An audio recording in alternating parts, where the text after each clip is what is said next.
أعوذ بالله من الشيطان الرجيم بسم الله الرحمن الرحیم۔ السلام علیکم دوستو، اردو دنیا کی ایک اور مفید، علمی اور معلوماتی ویڈیو میں آپ سب کو خوش آمدید۔ دوستو، آج کی ویڈیو ایک ایسے شخص کے بارے میں ہے جو نہ صرف امریکہ کی بلکہ دنیا کی تاریخ میں چند بڑے سیریل کلرز میں شمار ہوتا ہے۔ یہ شخص پہلے لوگوں کو جوکر بن کر ہنساتا اور پھر ان کے ساتھ زنا کر کے انہیں قتل کر دیتا۔ اس سفاک قاتل کو جوکر کے نقاب پہن کر قتل کرنے پر تاریخ نے قاتل مسخرہ یا کلر کلاؤن کا خطاب دیا۔ اس سے پہلے کہ ہم آپ کو اس قاتل مسخرے کا اصل نام اور دیگر معلومات فراہم کریں، ہم آپ سب سے گزارش کرتے ہیں کہ ہمارے چینل کو ضرور سبسکرائب فرمائیے تاکہ نہ صرف ہماری حوصلہ افزائی ہو بلکہ آپ کو بھی مفید علمی اور معلوماتی ویڈیوز سب سے پہلے موصول ہوں۔ شکریہ۔ اے ریاکاری، تیرا نام گیسی ہے۔ جی ہاں دوستو، یہ شخص کوئی اور نہیں بلکہ جان وائن گیسی ہے۔ جان وائن گیسی 17 مارچ 1942 کو الینوائس، شکاگو میں پیدا ہوا۔ جان وائن گیسی کا نام ایک امریکن ہیرو کے نام پر رکھا گیا اور اس کی بقیہ خبیث زندگی کی طرح یہ بھی ایک جھوٹ تھا۔ اولوالعزمی جو ہیرو کی بہترین صفت ہوتی ہے، اسے گیسی جیسے خوفناک بد کردار شخص کے لیے استعمال کرنا اس صفت کی توہین ہے، اور اس ہیرو کی بھی جس کے نام پر گیسی کا نام رکھا گیا۔ اس ہیرو جان وائن نے تو اپنی ساری عمر کی کمائی سے دنیا کا بہت بڑا کینسر ہسپتال قائم کیا۔ جان وائن گیسی تو ایک لفنگا، لواطت کا رسیا، زناکار، اغوا کرنے والا اور قاتل تھا۔ بس اس نے لغوی معنوں میں ایک مسخرے کی نقاب پہن رکھی تھی، اور کنایتاً ایک نقاب معزز شہری، ایک شوہر اور ایک باپ ہونے کی۔ ایسا معلوم ہوتا ہے کہ اس نے اگر جھوٹ نہیں بولا تو صرف اپنے جرائم کے بارے میں اس وقت تک نہیں بولا جب اسے گرفتار کر لیا گیا۔ اس نے نہ صرف 33 قتلوں کا اعتراف کیا بلکہ اس نے پولیس کی رہنمائی ان جگہوں تک کی جہاں اس نے اپنے کچھ مقتولوں کے اجسام زمین میں دبا رکھے تھے۔ گیسی کا باپ ایک بلا نوش شرابی تھا۔ وہ اپنے بیٹے سے جو سلوک کرتا تھا، اس کی بنا پر جونیئر گیسی نے نفرت، جارحیت اور اپنے رد کیے جانے کے باعث اپنے باپ کا ایک غلیظ سا عرفی نام رکھا ہوا تھا۔ جب گیسی جیل میں تھا تو اس کا باپ مر گیا۔ اس سے گیسی کو جذباتی طور پر بڑا دھچکا لگا۔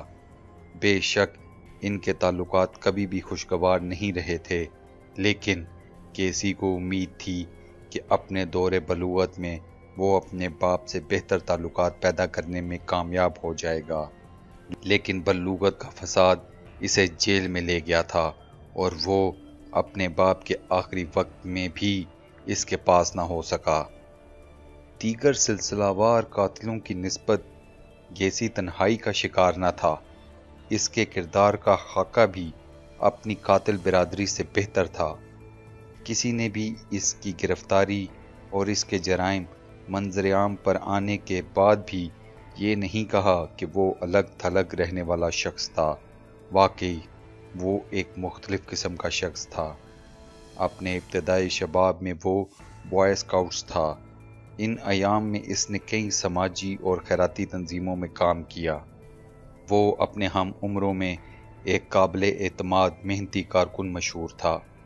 وہ اپنا دست توازن دراز کرنے کے لیے ہمیشہ آمادہ پایا جاتا اور ایسی تقریبات میں اس کی شمولیت ضروری ہوتی جن میں علاقے کی کوئی سیاسی، کاروباری یا سماجی بہبود کی کوئی اہم اور معزز شخصیت آنے والی ہوتی۔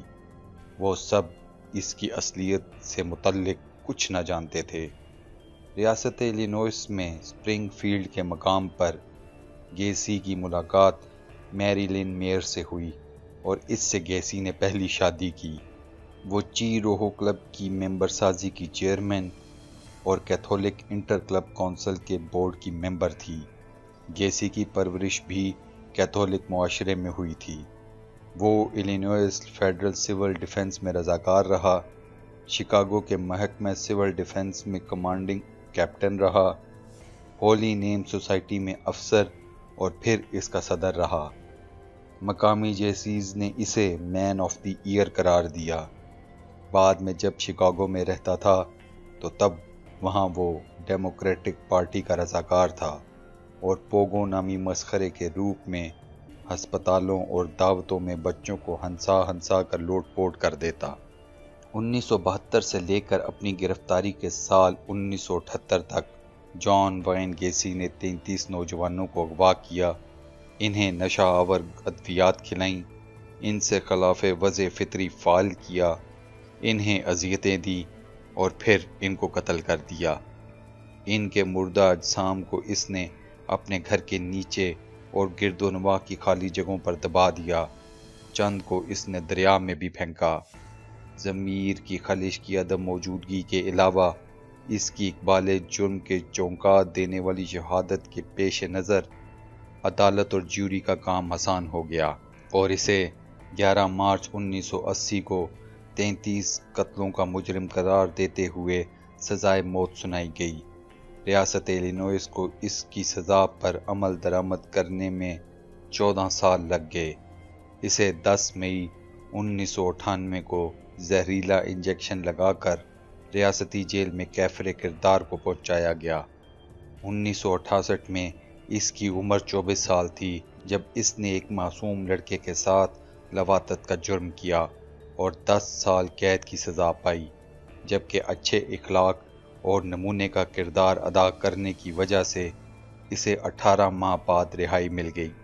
اس نے نئے سرے سے اپنے باپ کے سرمایے کی مدد سے دوبارہ زندگی کی ابتدا کی اور وہ ایک اچھا شہری بن گیا کہ اسے کئی آبادیاں اپنی ہمسائیگی میں دینے کو تیار نظر آتی تھیں۔ اس نے پینٹنگ اور ری ماڈلنگ کی ایک کمپنی کھولی جس کے مقاصد کی طے میں بدی کے مقاصد تھے کہ وہ اپنے نوعمر ساتھیوں کو، جو تمام کے تمام لڑکے تھے، اپنی جنسی خواہشات کی تکمیل کے لیے اپنا ساتھی بنا سکے۔ اس کے کردار و عمل سے متعلق شبہات نے تب سر اٹھایا جب اس کی کمپنی کے کچھ لڑکے یکے بعد دیگرے دوبارہ نظر نہ آنے والی سطح پر اچانک گم ہونا شروع ہوئے۔ بہت سے لڑکے گیسی کی رہائش گاہ کے نیچے رینگنے کے لیے چھوڑی گئی خالی جگہ پر دفن دستیاب ہوئے۔ ستم ظریفی کی بات یہ ہے کہ ایسے لوگ جو گیسی کے گھر دعوتوں پر آتے تو وہ آتے اور جاتے وقت انسانی اجسام کے گلنے سڑنے سے آنے والی بدبو کا تذکرہ گیسی سے ناک سکوڑتے ہوئے کرتے۔ ایک ہمسایہ مصر تھا کہ اس کے گھر کی کسی دیوار میں چوہے مرے پڑے ہیں۔ گیسی ایسی شکایات سن کر اسبات میں سر ہلاتا اور انہیں بتاتا کہ ری ماڈلنگ کے لیے سانچوں میں ڈھالنے والے مواد اور نمی کا معاملہ ہے، جلد ٹھیک ہو جائے گا۔ بالآخر سچائی کا بول بالا ہوا اور گیسی کے تمام شیطانی کاموں اور قتلوں کا راز کھل کر رہا۔ اس کے وکیل صفائی نے عدالت میں گیسی کا دفاع کرتے ہوئے اس کے پاگل ہونے کا ذکر کیا، لیکن وہاں اس کے پاگل پن کی تردید کے لیے بے شمار شواہد موجود تھے۔ وہ اس قدر ذہین تھا کہ اس کے خلاف استغاثہ کی شہادت کے دوران اس کے ایک ہمسائے نے اسے تیز طبع اور نامی گرامی آدمی کہا۔ خواتین و حضرات، ہم امید کرتے ہیں کہ ہماری یہ ویڈیو آپ کو بہت پسند آئی ہوگی۔ کمنٹ سیکشن میں ہمیں اپنی قیمتی رائے سے ضرور آگاہ کیجیے گا اور ویڈیو کو لائک اور شیئر کرنا مت بھولیے گا۔ بہت بہت شکریہ۔